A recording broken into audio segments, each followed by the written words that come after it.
Assalamualaikum everyone, welcome back to this channel. This is me Arya Wahid and you are on the channel of Medicare. So as you know that we have started the practicals of pharmaceutics and this is the experiment number 4.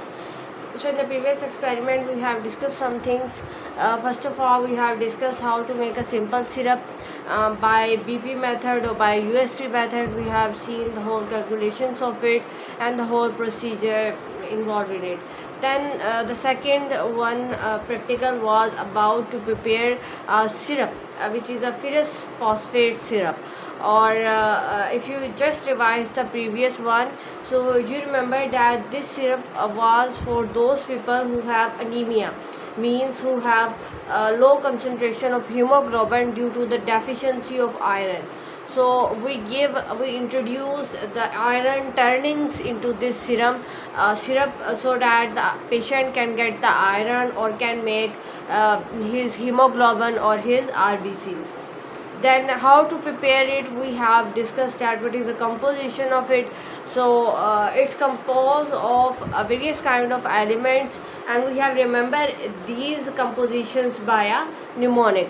And the mnemonic was that you have 4 iron rods, and these 4 iron rods are picked up by your 4.8 पुप्पो. Okay, and 4 iron rod से क्या मतलब है कि आपने 4 ग्राम लेने थे iron turnings, और उसके बाद आपने लेना है फॉस्फेरिक एसिड. फुप्पो से बनता है फॉस्फेरिक एसिड, और वो आपने कितना लेना है 4.8 ml लेना है फॉस्फेरिक एसिड. और उन्होंने क्या किया, जो आपकी 4.8 फुप्पो थी, उन्होंने 4 आयरन रोड्स उठाने के बाद, तो वो 4 आयरन रोड्स उठाने के बाद वो आ रही थी कि आपसे लड़ें, और लड़ते लड़ते जो है उनकी जो बोन्स के अंदर कैल्शियम होता है, कैल्शियम कार्बोनेट, ठीक है, कैल्शियम से कैल्शियम कार्बोनेट, वो बहुत कम रह गया, वो 1.36 ग्राम रह गया, ठीक है. बाकी उनका जो 1.0 ग्राम जो है ना वो सेफ रहा, कीप सेफ. अब कीप से क्या होता है, पोटाशियम बाइकार्बोनेट, वेरी गुड. और सेफ के एस से मैंने क्या बनाया था, सोडियम फॉस्फेट, वेरी गुड. जिन बच्चों ने मेरा लेक्चर देखा होगा उनको ये निमोनिक पता होगा. सो हमने कितने ग्राम्स लिए थे सोडियम बाइकार्बोनेट के 1.0 ग्राम्स, और सोडियम फॉस्फेट के 1.0 ग्राम्स हमने लिए थे. Then we have added the sugar, ठीक है, सुक्रोज के हमने 70 ग्राम्स डाले थे. और during the operation of pancreas, इससे मैंने ऑपरेशन से मैंने कहा था कि हमने इसके अंदर ऑरेंज वाटर डालना है, और कितना डालना है, 5 ml डालना था. और pancreas, operation of pancreas, pancreas से पी से बनता है प्योरीफाइड वाटर, तो प्योरीफाइड वाटर हम अप टू द QS जो है वो ऐड करते हैं. सो इस तरह हमने पिछला एक्सपेरिमेंट भी रिवाइज कर लिया. अगर आपने ये वीडियो नहीं देखी है तो अभी जाएँ इस वीडियो को देखें ताकि आपको भी ये निमोनिक याद हो सके. सो अब हम लोग जी चलते हैं नेक्स्ट एक्सपेरिमेंट, एक्सपेरिमेंट नंबर 4. और this experiment is about to prepare piperazine citrate elixir. This is a elixir, not a syrup, and of piperazine citrate. Okay, it is very simple. Now by the name, one component you have learned. Okay, piperazine citrate is a component of it. Okay, सो नाम से ही आपको याद हो जाएगा कि एक component तो इसके अंदर ये है, बाकी 2-4 कंपोनेंट्स आपने और याद करने हैं. उसके लिए भी मैंने आपको निमोनिक दे दूँगी, उससे आपको सारा याद हो जाएगा. तो बहुत ही आसान है ये सारी चीज़ें बनाना, एक फ़न है ये. तो एम क्या है, आपने यही 10 ml का ये एलिक्सर बनाना है, ठीक है. प्रिंसिपल क्या है, प्रिंसिपल में हमेशा आपने इस एलिक्सर के बारे में लिखना है. अगर यहाँ पर सिरप होता तो मैं सिरप के बारे में लिखती. So elixir is a flavoured hydro alcoholic. Hydro alcoholic यानी फ्लेवर्ड का मतलब यह है कि ये डिफरेंट चीज़ों को फ्लेवर अच्छा एक फ्लेवर देने के लिए यूज़ होता है. Hydro alcoholic, hydro mean water, alcoholic कि इसके अंदर कोई अल्कोहलिक सोल्यूशन है. यानी अगर कोई एक ऐसा सोल्यूशन हो जिसके अंदर मैं थोड़ा सा अल्कोहल डालूँ, थोड़ा सा पानी मिलाऊँ, तो वो जो सोल्यूशन बनेगा उसको मैं एलिक्सर कहूँगी, ठीक है. To which the glycerin often added, कि उसके अंदर बाज़ का ग्लाइसरीन ऐड किया जाता है. अब जो हम पिपरेजीन सिट्रेट का एलिक्सर बनाने जा रहे हैं इसके अंदर भी हम ग्लाइसरीन डालेंगे, ठीक है. Added to enhance the solvent property. क्यों डाला ग्लिसरीन? ताकि सॉल्वेंट की प्रॉपर्टी को इन्हांस किया जा सके। ये डिपेंड करता है किस टाइप का सोल्यूशन है। अगर आप चाहते हैं कि आप सॉल्वेंट की प्रॉपर्टीज़ को इन्हांस करें तो उसके अंदर ग्लिसरीन डाल दें। The alcohol which is present in the form of alcohol syrup, chloroform spirit, sorry. So इसके अंदर जो दूसरा कंपोनेंट है, ठीक है, पहला कंपोनेंट था पिपरिजीन सिट्रेट, दूसरा कंपोनेंट मैंने कहा ग्लिसरीन, तीसरा कंपोनेंट है क्लोरोफॉर्म स्पिरिट। अब आप कहेंगे कि भाई मैम हमने तो पढ़ा हुआ है कि क्लोरोफॉर्म होता है, अब ये क्लोरोफॉर्म स्पिरिट क्या है? ये दोनों चीज़ें डिफरेंट है। क्लोरोफॉर्म एक अलग चीज़ है, एक अलग कंपाउंड है CHCl3, जो कि लोगों को अनकॉन्शियसनेस करने के लिए यूज़ होता है। आपने अक्सर देखा होगा कि वो कपड़ों पे लगा के और आपके माउथ पे ढक देते हैं, ठीक है। सो बट क्लोरोफॉर्म स्पिरिट क्या चीज़ है? यहाँ पर मैंने लिखा हुआ है कि क्लोरोफॉर्म स्पिरिट ये सोल्यूशन है क्लोरोफॉर्म का और अल्कोहल का। यानी आपने सादा क्लोरोफॉर्म लिया, उसके अंदर अगर आप अल्कोहल थोड़ा सा डाल देंगे तो वो आपके पास क्लोरोफॉर्म स्पिरिट बन जाएगा, नॉट कॉज अनकॉन्शियसनेस। इसका ये फ़र्क है कि क्लोरोफॉर्म स्पिरिट से आपको कभी भी अनकॉन्शियस नहीं होगी, यानी आप बेहोश कभी भी नहीं होंगे, ठीक है। तो अब हम ये डाल क्यों रहे हैं? इसको ना डालें हम, ये एक्ट एज करता है प्रिजर्वेटिव। तो हम इस एलिक्सर के अंदर कुछ ना कुछ प्रिजर्वेटिव भी तो डालेंगे ना, ताकि ये लंबे अरसे तक सेफ रह सके, ये डिकम्पोज ना हो। तो उसके लिए हमने ये क्लोरोफॉर्म स्पिरिट डाल दिया। अल्कोहल जो है वो इसके अंदर जो प्रेजेंट होता है वो प्रिजर्व करता है।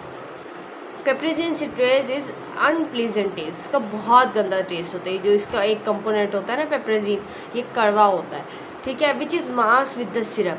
अब इसको हमने ख़त्म करना है। जाहिर बात है हमारा पेशेंट बुरे टेस्ट वाले सिरप को कभी भी नहीं लेगा, तो उसके लिए हम उसके अंदर मीठा शरबत यानी सिरप ऐड करते हैं, शुगर के साथ और पानी के साथ बना हुआ जो शरबत होता है हम वो उसके अंदर ऐड करते हैं, ताकि उसका जो अनप्लीजेंट टेस्ट है वो ना रह सके। Procedure is very simple. Piperazine citrate dissolve in small amount of purifier water. अच्छा, सबसे पहले हम आ जाते हैं इसके कंपोनेंट्स के ऊपर। अपरेटस आपको लोगों को कि चाहिए, beaker, glass rod, मायरिंग balance, मायरिंग cylinder, ठीक है, ये चीज़ें चाहिए होंगी। कैटेगरी ये, हाँ, तो ये एलिक्सर यूज़ किस चीज़ के लिए हो रहा है, आप किस तरह के पेशेंट को ये एलिक्सर दे सकते हैं? सो वो पेशेंट जो एंटी हेलिमेंथिक होते हैं। एंटी हेलिमेंथिक ड्रग्स कौन सी होती है? That are use to treat the infection cause by parasite worms. तो बहुत सारे वॉर्म्स हमारे आम तौर पर जो है वो प्रेजेंट होते हैं, like hook worm, pin worm, बहुत सारे इस तरह के वॉर्म्स होते हैं जो डिफरेंट काइंड ऑफ डिजीज़ कर देते हैं आपकी बॉडी के ऊपर। सो उनसे बचने के लिए ये एलिक्सर जो है वो बनाया गया है, ठीक है। अब इसका फार्मूला या इसके इंग्रेडिएंट्स पे आते हैं। सो ये 2-4 इसके इंग्रेडिएंट है। एक तो वही पिपरिजीन सिट्रेट आ गया, दूसरा क्लोरोफॉर्म स्पिरिट आ गया, ठीक है, ये एज अ प्रिजर्वेटिव ऐड हुआ है। ग्लिसरीन की बात करें तो ये सॉल्वेंट की प्रॉपर्टीज़ को इन्हांस करने के लिए है। सिरप उसके अनप्लेजेंट जो टेस्ट आ जाता है उसको ख़त्म करने के लिए, और प्योरीफायर वाटर तो हर चीज़ में ही शामिल है, ठीक है। सो इसको अब याद कैसे रखना है, ठीक है, इसको याद रखने का निमोनिक ये है, please carry water, syrup and glycerin sweetly. यानी कि मैं आपको कह रही हूँ कि ध्यान से वाटर, सिरप और ग्लिसरीन को बहुत प्यार से और बहुत ध्यान से पकड़ो, ठीक है। अब प्लीज़ के पी से क्या बनता है? पिपरिजीन सिट्रेट। कैरी के सी से क्या बनता है? Chloroform spirit. वाटर से वाटर ही बनता है, सिरप से सिरप ही आपने डालना है, ग्लिसरीन से ग्लिसरीन ही डालना है, ठीक है। सो ये कंपोनेंट्स इस तरह से आपने याद रखने हैं, मतलब समझ लें 2 कंपोनेंट्स ही आपने याद रखने हैं, प्लीज़ और कैरी से। प्लीज़ से पिपरिजीन सिट्रेट, कैरी से क्लोरोफॉर्म स्पिरिट, बाकी कंपोनेंट्स तो वैसे ही लिखे हुए हैं। पिपरिजीन सिट्रेट अब आपने कितना डालना है? 18 ग्राम, क्योंकि ये एक है मेन कंपोनेंट, ठीक है। कहते हैं ना कि एक सॉल्यूशन के अंदर एक होता है एक्टिव इंग्रेडिएंट और एक होता है एक्सिपिएंट। तो ये पिपरिजीन सिट्रेट एक्टिव इंग्रेडिएंट है, बाकी देखें बाकी एक्सिपिएंट्स है तो वो हमने कम क्वांटिटी में डाले हैं। सबसे ज़्यादा हमने ये डाला है 18 grams. Chloroform spirit just as a preservative है तो हम इसको बहुत कम डालेंगे, इट्स मीन यानी हम 0.5 ml या 1 ml बस डालेंगे, इससे ज़्यादा कभी भी नहीं डालेंगे। ग्लिसरीन की बात करें तो ग्लिसरीन के कोई इतने ज़्यादा नुकसान नहीं है, ठीक है। क्लोरोफॉर्म हम ज़्यादा अमाउंट में पेशेंट को नहीं दे सकते, हो सकता है कि उससे अनकॉन्शियसनेस शुरू हो जाए, क्योंकि क्लोरोफॉर्म तो बीच में है ना, इस वजह से हम ग्लिसरीन ज़्यादा दे सकते हैं। ग्लिसरीन की 10 ml हम लोग दे सकते हैं, ग्लिसरीन का कोई साइड इफ़ेक्ट नहीं है। इस तरह सिरप भी हम ज़्यादा डालेंगे। क्यों ज़्यादा डालेंगे? सिरप को हमने पिप्रिजीन सिट्रेट से भी ज़्यादा डाला, क्योंकि मैंने बताया कि पिप्रिजीन सिट्रेट का टेस्ट अच्छा नहीं होता। इसके टेस्ट को मास्क करने के लिए हम डालते हैं जी सिरप, और सिरप का हमने 50 ml इसलिए डाला ताकि उसका जो बुरा टेस्ट है, अनप्लीजेंट जो टेस्ट है, वो ख़त्म हो सके। बाकी प्योरीफायर वाटर तो आपने QS 200 ml ही डालना है, ठीक है। सो पिप्रिजीन सिट्रेट कितने ग्राम डाला? 18 ग्राम। क्लोरोफॉर्म स्पिरिट मैंने कहा इतना जस्ट एज अ प्रिजर्वेटिव है, तो हम इसको इतना ज़्यादा ऐड नहीं करेंगे, तो जस्ट 0.5 ml या 1 ml, इससे ज़्यादा नहीं जाना। ग्लिसरीन क्योंकि इसका साइड इफ़ेक्ट नहीं है, तो 10 ml आराम से डाल सकते हैं। सिरप हमें बहुत ज़्यादा चाहिए, क्योंकि एक तो हमने क्वांटिटी, उसका बल्क भी इंक्रीज़ करना है, दूसरा उसका टेस्ट भी, जो अनप्लीजेंट टेस्ट है उसको भी ख़त्म करना है, तो सिरप हमें 50 ml जो है वो चाहिए होगा। तो ये था आज के एक्सपेरिमेंट के कंपोजिशन और इसको याद करने का तरीका। अब बात करते हैं इसकी प्रोसीजर पे, बनाना कैसे है एलिक्सर को। सबसे पहले आप पिप्रिजीन सिट्रेट को डिसॉल्व करेंगे प्योरीफायर वाटर के अंदर, और उसके अंदर ग्लिसरीन, सिरप और क्लोरोफॉर्म स्पिरिट को मिक्स कर लेंगे। Sufficient volume of water is added to produce a final volume. Just बहुत ही सिंपल सा एक्सपेरिमेंट है। सबसे पहले ये पिप्रिजीन सिट्रेट के 18 ग्राम आपने लेने और उसको 100 ml वाटर में डिसॉल्व कर लेना है। उसके बाद आप इकट्ठे इन 3 चीज़ों को डालेंगे, क्लोरोफॉर्म स्पिरिट भी डाल देंगे, ग्लिसरीन भी और सिरप भी, उनको आपस में मिक्स करेंगे, वॉल्यूम अपना एडजस्ट करेंगे, और आपका जी ये एलिक्सर तैयार हो चुका है। अच्छा, नेक्स्ट चीज़ आ जाती है इसकी डिस्पेंसिंग के ऊपर, स्टोरेज या डायरेक्शंस वगैरह। डिस्पेंस आपने इसको किस तरह से करना है कि आपने ट्रांसफ़र करना है अपने एलिक्सर के जो सोल्यूशन वगैरह बना होगा ना, उसको एक क्लियर और एक अम्बर्ड कलर वो होता है जो क्लियर नहीं होता, ट्रांसपेरेंट नहीं होता, थोड़ा सा ना ब्लैकिश ब्राउन सा उसका कलर होता है, उस वाली और नैरो माउथ बोतल, ग्लास की बोतल में डालना है और उसको क्लोज कर देना है एक मेटालिक स्क्रू या कैप के साथ, और उसको पॉलिश कर देना है। उसके ऊपर लेबल लगा देना है। लेबल ये वाला आप उसके ऊपर लगाएंगे जिसके ऊपर लिखा हो पिप्रिजीन सिट्रेट का एलिक्सर है।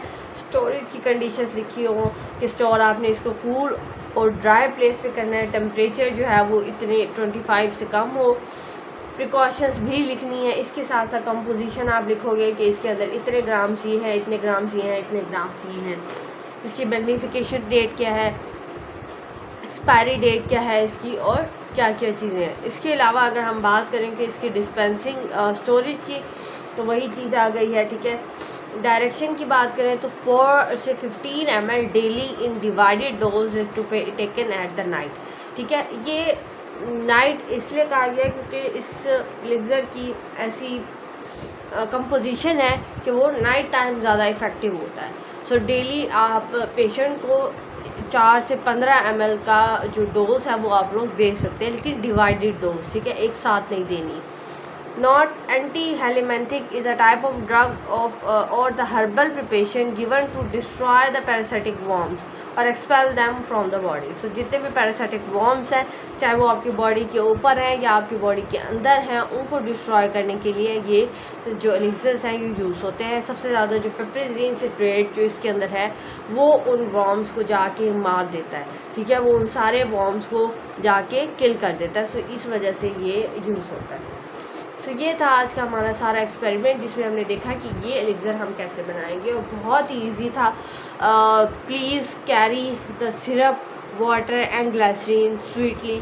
इस के निमोनिक से आपको सारी इसकी कंपोजिशन याद हो गई, और इसके कितने ml या कितने ग्राम्स आपको चाहिए चीज़ें वो भी आपको याद हो गया। आज की वीडियो में हमने बस इतना ही एक्सपेरिमेंट करना था। आई होप कि आप लोगों को ये वीडियो बहुत अच्छी लगी होगी, और अगर आपको अभी भी कोई भी कन्फ्यूजन है तो आप मुझसे कमेंट करके पूछ सकते हैं, मैं आपको उसको ज़रूर आंसर दूँगी। अपना बहुत सारा ख्याल रखिएगा, दुआ में मुझे ज़रूर याद रखिएगा। टेक केयर, अल्लाह हाफिज़।